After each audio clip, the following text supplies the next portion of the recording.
Assalamualaikum warahmatullahi wabarakatuh. Alhamdulillahirabbil alamin. Sebelumnya kita pernah menyampaikan terkait perkara-perkara yang membatalkan atau menghapuskan pahala puasa. Sekarang masih dalam kitab yang sama, yaitu At-Taqrirat As-Sadidah fil Masailil Mufidah. Kita sekarang ke bagian yang kedua, yaitu Al-Mufattirat. Al-Mufattirat wahiyya ma yubtilu asla shaum, yaitu perkara yang dapat membatalkan puasa itu sendiri. Tamaniyatun, yaitu ada 8. Yang pertama yaitu ar-riddah. Apa itu ar-riddah? Wahiyya qut'ul Islam biniyatin au qaulin au fi'lin walau kanatir riddah lahdatan wahidatan. Dia itu berniat, ya, walaupun hanya berniat untuk keluar dari Islam, maka puasanya batal. Sangat berhati-hati sekali, ya. Na'udzubillah min dzalik. Semoga Allah tetapkan hidayah dalam diri kita, ya. Dia termasuk orang yang merugi dunia dan akhirat. Jadi kalau seorang berniat murtad, maka batal puasanya. Termasuk di sini dia mengucapkan murtad dengan sengaja, ya, maka itu pun batal. Ataupun dengan perbuatan, ya, perbuatan. Dalam penjelasan murtad ini pernah juga kita jelaskan di video sebelumnya, yaitu menggunakan kitab Sulamut Taufiq, ya. Kalau dengan ucapan bahkan bisa dengan menghina Nabi, menghina Quran, menghina Allah, ya, menghina syariat, atau tidak meyakini rukun Islam, ya, ataupun dia menyembah berhala, di situ sudah masuk kategori murtad, wal a'yadzu billah. Walaupun hanya sesaat saja, itu bisa membatalkan puasanya. Jadi kalau ada yang terjadi seperti itu, wajib dia untuk kembali bersyahadat dengan segera, ya, dan puasanya nanti diqodho. Yang kedua adalah asani al-haid wan nifas wal wiladah. Yang dapat membatalkan puasa, haid, ini bagi perempuan, nifas, ya. Haid ini ketika seorang haid di tengah hari, ya, puasanya batal. Atau nifas, ya, setelah melahirkan ada darah nifas, atau al-wiladah, atau melahirkan, ya. Walau lahdatan minan nahar, ya, walaupun haidnya itu hanya sebentar. Kemudian yang ketiga yaitu al-junun walau lahdhah, gila walaupun sebentar. Jadi kalau ada orang tiba-tiba gila walaupun hanya beberapa detik, ya, wallahu alam bagaimana itu tanda-tandanya, ya, maka itu sudah membatalkan puasanya. Kemudian yang keempat al-ighma wasyukur, ya, al-ighma wasyukur, dia pingsan ataupun dia mabuk, ya. Di sini dijelaskan idza amma jami'an nahar, apabila dia pingsan atau mabuknya full, ya, dari min tulu'il fajri, ya, sebagaimana sebelumnya kita jelaskan tentang definisi puasa itu apa. Min tulu'il fajri, dari terbit fajar, dia misalkan setelah sholat subuh dia pingsan atau dia mabuk sampai waktu maghrib, dia tidak tempat sadar walaupun hanya sedikit, maka di sini dijelaskan itu membatalkan puasa. Di sini dijelaskan beberapa perbedaan pendapat. Yang pertama yaitu wa amma idza afaqa walau lahdatan wahidatan sahha shaumuhu wa huwa al-mu'tamad 'inda ramli. Apabila seseorang yang pingsan itu, ya, tidak sadarkan diri ataupun dia mabuk, kemudian dia sadar walaupun hanya sebentar saja, beberapa detik atau beberapa menit, maka sahha shaumuhu, sah puasanya, ya. Jadi dia tidak pingsan atau tidak mabuk sepanjang hari sampai berbuka. Ini menurut pendapat mu'tamad dari Imam Ar-Ramli. Sedangkan menurut pendapat Imam Ibnu Hajar, yubtilu idza ta'adda bihi walau lahdatan, batal puasanya walaupun hanya sesaat. Jadi misalkan dia pingsan ataupun dia mabuk, itu batal walaupun sesaat apabila mabuk ataupun pingsannya itu karena kecerobohan dia melakukan sesuatu yang sengaja. Kemudian waqala akharun, adapun pendapat yang lain, ulama yang lain, yaitu la yubtilu, tidak batal puasanya, ya, illa idza ta'adda, kecuali dia itu pingsan ataupun mabuk karena perbuatan atau kecerobohan dia sendiri, ya, dia melakukannya sengaja. Wallahu alam mungkin dengan perbuatan apa sehingga dia bisa seperti itu. Wa amma jami'an nahari, dan pingsannya juga sepanjang hari, ya, min tulu'il fajri, misalkan dari waktu subuh kemudian sampai tiba waktu berbuka. Wallahu alam. Kemudian yang kelima yaitu al-jima', ya berhubungan suami istri, jelas ini membatalkan puasa dan hukumannya pun keras. Ya, pertama membebaskan budak. Kita sudah tidak ada budak, dia wajib puasa 2 bulan berturut-turut. Tidak boleh langsung pindah ke yang satunya lagi, yaitu memberi makan fakir miskin 60 orang.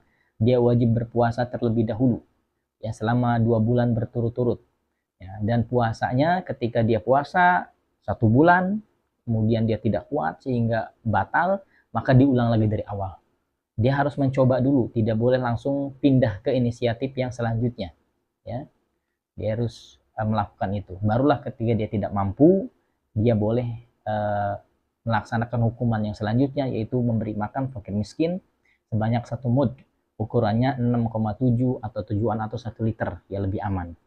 Seperti itu. Maka berhati-hatilah ketika di bulan Ramadan menjaga jarak dengan suaminya atau dengan istrinya. Ini yang halal saja dilarang.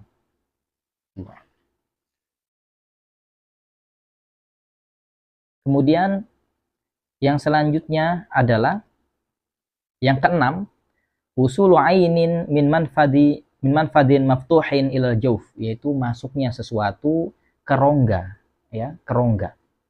Usulu ainin di sini masuknya sesuatu ke rongga dikecualikan udara.